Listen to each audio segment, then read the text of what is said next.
Hey, this is Khaliq Glover, also known as Khaliq-O-Vision, and this is video number 2 out of 4 that we're going to be doing on mixing gospel music. So I want to go ahead and talk to you about what we talked about previously. We talked about identifying the key players and then starting to control and enhance them. So it's important to know which things to go for first and what's going to be foundational. And if you haven't already watched video number 1, go back and watch that first so that you can then get caught up exactly where we're at and hear what's going on, and you'll know what we're leading towards. Okay, so today we're going to dig a little bit deeper into what to control and enhance.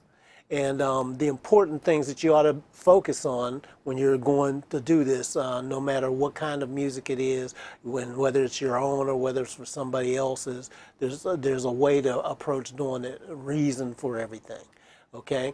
Now, basic control and enhancing of the processing and the effects. Okay? So one of the things that we want to do is tackle potential problems first. Things such as EQ, compressing, de-essing, and any kind of dynamic control, frequency control things. Any noise problems and things like that, we might have to go in and deal with it with editing and all that. Tackle those things first to make it very, very easy, so that when you call up the song, you don't really have to do a lot other than simply push up the levels and it just kind of works and sits in there. This is how I did the songs. I got them in stems, like I said, and I started with everything just kind of being put in the center on each fader or left and right, however it was. And then I just listened a lot and assessed what was important to work on first, made mental notes about what were the problems and potential things that I needed, any frequency clashes, things like that. Where were the dynamics going? This is a very dynamic song, so stuff is going all over the place. And what's the main foundational things? So tackling the problems first and getting that stuff out of the way first, so that I could then just kind of push everything up and gradually tweak things into it. Then the next part, once I have them with the problems basically solved, I want to think about different teams so that I can build a solid groove foundation. Now, that means pairing certain things up, seeing what's naturally there. Like I said, we don't have to invent anything. The song will talk to you if you step back and just take a listen. So this is the Michelangelo method. It's already in there. Just got to step back and take a listen and say, okay, here's what we need to deal with. I'm gonna give you a great example. Within the drums, I was dealing with the stereo drum track, and then they had a stereo stem track of claps. Now the claps had one set of problems and the drums had another set of problems where I couldn't do individual control. So, for example, and we'll talk about this in a second, where we'll go back and I'll show you what was going on with the drums and the claps. But I had to make the drums and the claps work together as a team. And then there was a couple other things. There's some toms going on in there, and I had to make that as part of the team too. And then there's some percussion stuff that's going on in there, and I wanted to bring that out. As I'm listening now, you can make real-time decisions. I'll probably end up pulling it back. I think I have a little bit too loud right now, but it wasn't. It was a part of the feeling at first. So you do little bits and pieces. You process. Oops. Sorry about that. You process and blend what is occurring naturally in the music, So, like I said, getting all those things and they're working together and everything. And I just want to listen to them to find the balance of where, and I imagine this, I get the balance in my head first before I even grab anything. I want to hear it and know what it should be so that I can feel it in my soul before I grab it, because that way I can just kind of put it in the general area and then I can tweak and process it to get right in there. I use something called Khaliq's Magic Mix Grid, and also the inverted ATM to lay out the sound stage and to get the groove support and then see how that is. I have that as part of one of my other things called Effects Magic, but we're not talking about that right now. But I use the same basic approach for something like this. The Magic Mix Grid is basically a grid of where I can place stuff in the sound stage, and I'll show you how to think about that as we talk about this as well. Now, one other thing you got to do is ask yourself a lot of questions. One of the biggest questions, and this is part of solving the problems first and things like that, is asking yourself, does it have too much blank, or does it need more blank? You know, you have to ask yourself those questions. Does it have too much blank, or does it need more blank? You know, so like with the drums, you know, I had to ask myself, because I know the drums and the bass have to work together. So I have to see, the drums have too much bass, or low end rather, or does it need more low end, or is it cool? And I have to ask myself that same question of the bass, knowing that they got to work together as a team. Maybe I need to make one or the other do it, or maybe they're fine. Maybe the answer to both questions are it's not too much of either, and it doesn't need either or. But I have to know that and ask the question first. You know, the guitars, you know, for example, that main guitar, that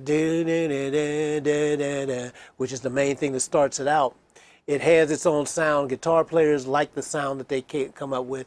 For me, it provided, though, and because I'm an ex-guitar player as well, I would like to know that I had a little more dynamic control over the distorted guitar sound, just a little bit more, because when I looked at the waveform, it's pretty flattened out. So that's the thing is, I had to ask myself a question about, okay, if the waveform is flattened out so much where the sound is always going to be kind of in one place, but I wanted it to have a little more dynamics, I got to see what does it need from there. So that was a case. Did it, you know, did it need more dynamics? You know, I had to ask that question. Or did it have too much compression or anything like that, or the frequencies, whatever the questions are. The drums, excuse me, the drums and the claps.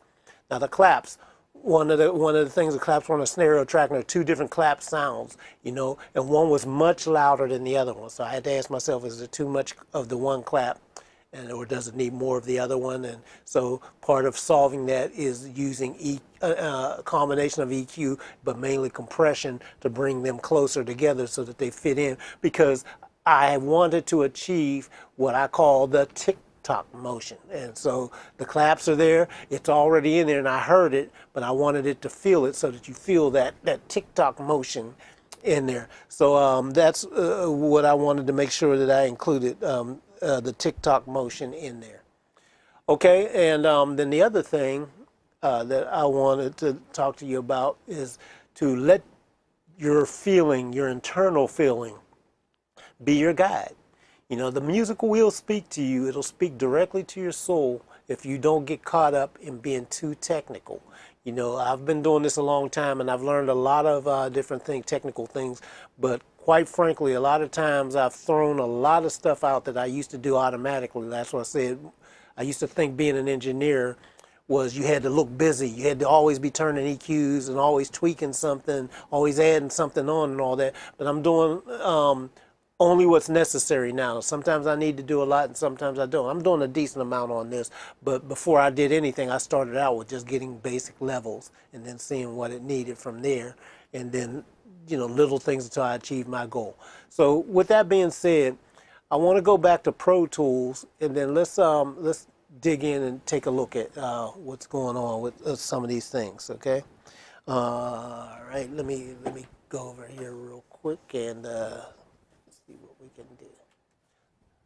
Let's go back over here now. Now, let's go back to the beginning. I'm going to show you what I was talking about, for example, with the claps, the drums and the claps, okay?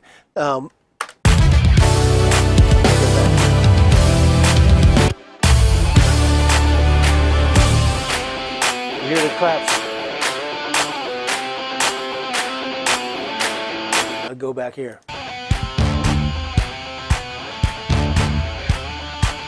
So you hear the claps are a little more subdued, a little more uneven. So I wanted to have that little more of that tick-tock feeling. Oops.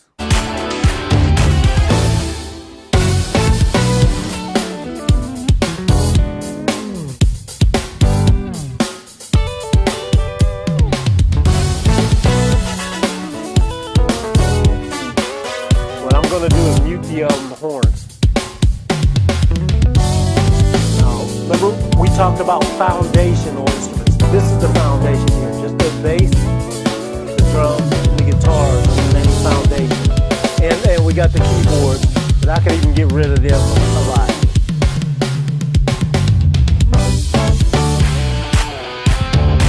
If I get rid of it, we still got the basic song there with just the guitars and the drums and bass. But feel that tick-tock, that was part of the feeling that I want. Secret number one.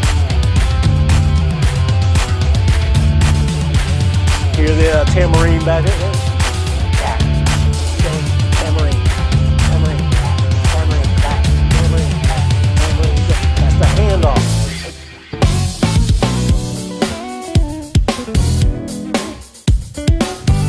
Now in the drums, I didn't have control of the kick and the snare, so I had to make them a little harder hitting and things like that. Now, the way you go about doing things like that is using a combination of some of these things. Let me stop this for a second. We'll talk about this. Let me open some of these things. Now, I've got the stereo drum track here, you know, and if I, let me magnify this a bit so that you can see it a little closer. Okay, and if I go up here, you see I've got EQs, and I've got a new great plugin that I love by Andrew Sheps called Particles, I think it is. And Oxford has a thing called Involution. Then I have a Vertigo VSM and the Massey L2000, okay? So what I'm trying to do here with the drums, like I said, to bring them out a little more than just being the stereo, I needed to have several goals achieved. I needed to make sure that the kick and snare came a little closer with a little more smack and everything and have a little more control. But there's percussion and cymbals and stuff back there. So, you know, I've got things where I'm compressing, I'm putting a little air in some of the stuff to bring out some high-end stuff. Now, anytime you're doing processing, there's always a trade-off. So I've got some artifacts and stuff in here as well too that I decided that, you know, for the sake of feeling, I won't see. This is where you get into the case of thinking about engineering versus what does it feel like. You know, so I've got some things where maybe I'm hearing what's happening and it's coming out a little bit too much because I don't have individual control. But overall, it's giving me the feeling that I want. So if I'm doing that mission accomplished, I don't really care too much about, you know, unless they're egregious artifacts. If there's some slight little things going on, you know, then I don't worry about that. You know, maybe I can hear the compression a little bit on the cymbals and everything because they're reacting. When the compressor's on and the limiter or whatever is going on, it's reacting to everything. So it's reacting to the kicks, the cymbals, everybody's being affected. That's just the nature of it. So I have to say, okay, I have to live with that. But does it feel okay? Does it make the song feel okay? And if that is the final goal that I achieve, then okay, then I can't get into Mr. Engineering mode and start stripping out the feeling. That's the danger that people run into when they think that they don't realize that in gospel music, it's all about the feeling. Remember, that's secret number one, okay? Then I'm also sending it to some reverb, and I'm bussing it as well. I'm actually sending it to two reverbs now that I think about it. It's just two reverbs. One is basically the drums are basically in their room, and I felt that for this to be a fairly tight sound, but I also wanted it to be glued together and stretch a little bit more. So that's my goal, and I went to two reverbs, one to achieve the tight room and put them all together, but then another one to stretch out a few things a little bit more and glue it together as well. And then I'm taking all this through this stereo track and all the other things as well, and going through over here through, which is the UBK1, which is a compressor and saturator, things like that. It does a lot of it has color for what it does. So it's not, it can be subtle, but it's not really meant, it's meant to inject something into the sound. That's what I wanted to do, is inject a little bit of attitude into those drums and everything. So you'll start seeing it. I'm using saturators in different ways and everything to add color for what I'm doing. That's the goal, because that's what brings it out, the feeling and the message. Now the feeling of this is I want it to be driving and hard and aggressive and everything, but still feel like it's celebratory. Okay, so that's where the messaging comes in as far as what I want to achieve. Then basically limiters and all that to bring everybody under control and not let anybody just kind of get out of control. Okay, I have a transient designer too to bring out some attack and things like that. Okay, so anyway, I don't want to get into too much and take too much of your time on some of these things, but I want you to more think about why I'm doing these things. Like I told you, the goal of what I'm trying to do. The other thing that I did on the drums, for example, is I broke them out into another stereo track so that I can enhance the toms. We'll see some of that stuff later on in deeper trainings. So anyway, one of the other things, let me go back out here for a sec. And then one of the other things with the clap, like I said, I have a limiter on them. I have an EQ. I have the particle thing, and I also have the saturator on there to give them a little attitudes, because I want the drums and the claps to work together as a team attitude, and then with all that has to work together with the bass. I also have some little rhythmic things that you heard in there where it gets into this. It might be a little bit loud, like I said now, but I wanted to hear it, so I brought it up, but I think I'll split the difference later on. But the bass, I'm actually bringing that in and enhancing. After I did some EQ and controlled some things on that, the bass, I solved the problem of making sure that it was even in the frequency range, and then just brought everything up to give it support. Gospel music has to have good solid bass, in there. On the low end, it has to be good and solid. Okay, so let's talk about the keyboards, the Rhodes and the pad and the strings. So all of those kind of come in, well, the Rhodes is throughout the whole song, and that's foundational, but it kind of blends in with everybody else. It's not really a key player. When I say that, I have it muted out right now, and you can still see the song is there. It's a support player. So it's part of the basic rhythmic foundation, and I put it in there. But I worried about getting something on the guitar, which we're going to talk about next, because the guitar and then the bass and those drums lay the foundation of the song. Then the Rhodes kind of supports holding it up, like the, just the cement that goes under it. But the guitars, I processed that, because the guitars I wanted to I added a little bit of, here's the difference too. I added inline processing on that. Let me see, where is it at? So I have an effects rack on that guitar. Sound Toys is one of my favorite companies, so I'm doing several things on here. I have the effects rack, and as you can see, I'm actually working on, it's got the audio level destroyer, things like that, and the decapitator, which is another saturator. You'll see I'm very big with using saturators and different types of saturators, because they can add attitude and things and save on you in a way that EQ can't. So I want you to understand that it's a huge thing to be able to know what to use for when. That needed to have a different color than, say, some of the other ones that I use. But I just put an effects rack on it, just like a guitar player would use an effects pedal board. Some different things are on that rack too, So why did I do that? Well, like I said, it's foundational. It's one of the key players. So it needed to have attitude. It needed to come through. And even though the track I got was kind of flattened out or whatever, I wanted to add a little more something back into it so it could just kind of do its thing. Okay? And then the lead guitar, one of the other things is that effects rack. Here's the difference with effects. I put the effects in line on that one guitar, as opposed to putting it on an aux send and then sending into it. It's in line. So it's right there directly on the guitar track. This is, like I said, this is the way when you got to think about how guitar players do and they're getting their sound. They put everything in line into their guitar, through their pedal board, to their amp or whatever, So I thought about that in the same way. And then I've got on the other guitar, which is a cleaner guitar. So I had to just see what was needed. I got an EQ on there to just kind of control and tame the frequency it's going to operate in compared to the other thing. And then what I also did was add another type of basically. So it's not exactly a saturator, but it adds frequencies and saturation to certain frequencies. It's called Volcano by FabFilter, and that just helped me just dial that in with the frequencies that it had. Just a little subtle thing to make it stand out. Whereas now in using things like that instead of just pure EQ, to make all the difference in the world and make something stand out and have its own color and everything. So those are some of the basic things. Like I mentioned to you, the horns and stuff like that, they are decoration.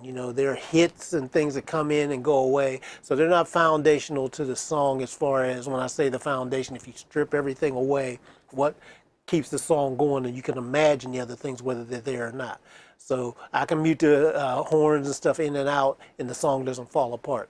I can even mute the keyboards out and the song doesn't fall apart. But it needs the bass, the drums, and those guitars. That holds up everything. So that's what I kind of built that around. So anyway, controlling the process and enhancing the processing and the different effects that you put on there is crucial to laying the strongest foundation that you can, and making sure that everything just works together. Okay, so I think I'm gonna hold that off for this one, but on the next video we're gonna talk about expanding on building the foundation some more, and also being sure that we stay focused on the subliminal sonic messaging.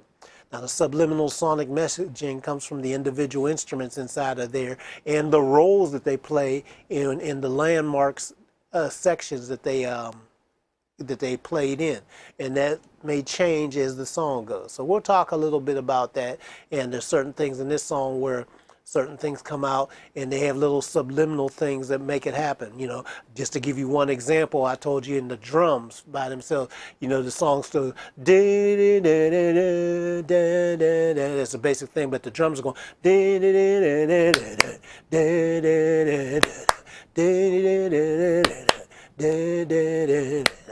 so that's something that when I'm singing that out and humming that out, I want that to have a little more pop and oomph. So what I did was I duplicated the drum track and stripped out the toms, because I wanted the toms to hit a little bit more. Tom, tom, and a little bit of the low end from the toms and everything. Make that just go in. That's my thing. But we'll talk about little stuff like that in a little bit. I don't want this to be too long, so I'm going to move on, and we'll see you on the next video. This is Khaliq Glover, also known as Khaliq-O-Vision. I'll catch you then.